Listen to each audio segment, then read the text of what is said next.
আজ আপনাদের জন্য আমি নিয়ে এসেছি সয়াবিনের পোলাও। চালটায় জল দিয়ে 30 মিনিট ভিজিয়ে রাখবো। সয়াবিনটা গরম জল দিয়ে ভালো করে ধুয়ে নিয়ে তেলের উপর দিয়ে লাল লাল করে ভাজা হবে।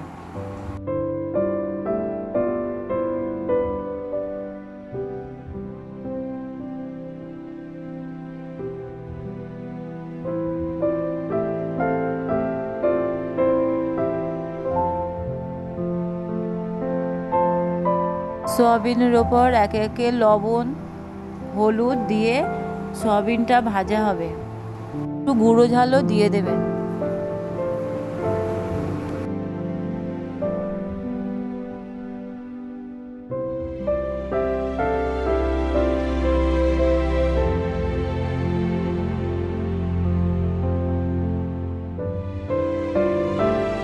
ওগুলো ঢেলে নিয়ে আবার সর্ষের তেল দিয়ে গরম করে নিলাম।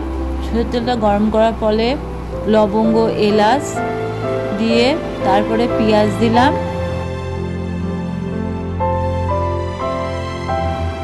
পেঁয়াজটা একটু লাল লাল হয়ে গেলে টমেটোটা দিয়ে দিলাম।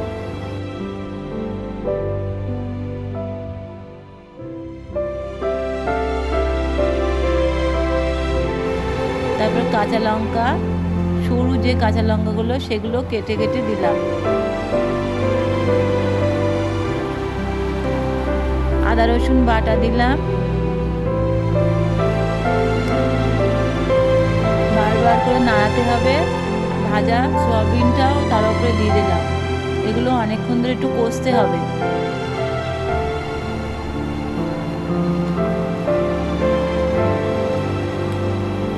কিশমিশ বাদাম দিলাম।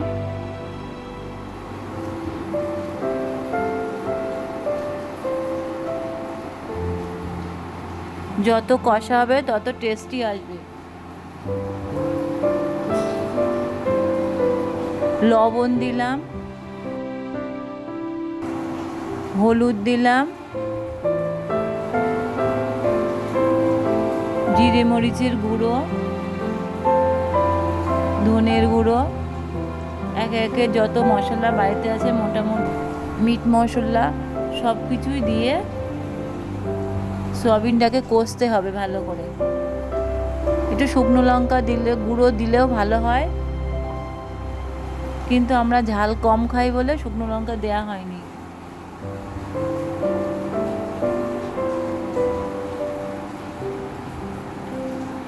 বারবার অল্প অল্প করে জল দিয়ে সয়াবিনটাকে কষতে হবে যাতে সয়াবিনের সমস্ত গন্ধটা চলে যায়।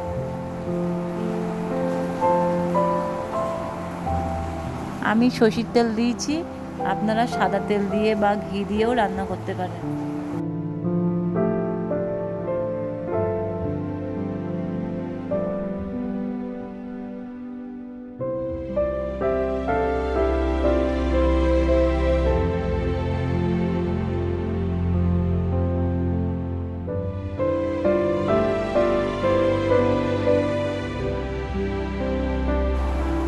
জলটা ফুটে গেলে ভিজানো চাল, বাসমতি চাল জলের ওপরে দিয়ে দিলাম।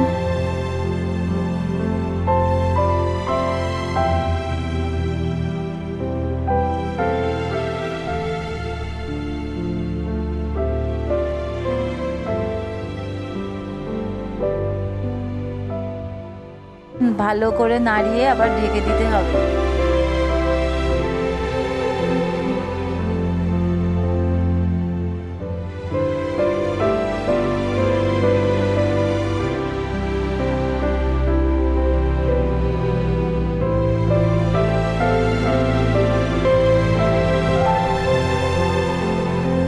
ভাতটা আমাদের রেডি হয়ে গেছে প্রায়।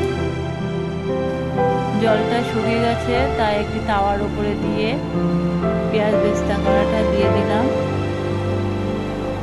বিরিয়ানির মশলা ওর উপরে দিয়ে দিতে হবে, সঙ্গে একটু দইও দিতে হবে, সেটা দেখানো হয়নি।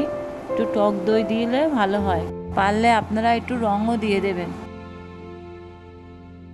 পরিমাণ মতন চিনি দিলাম।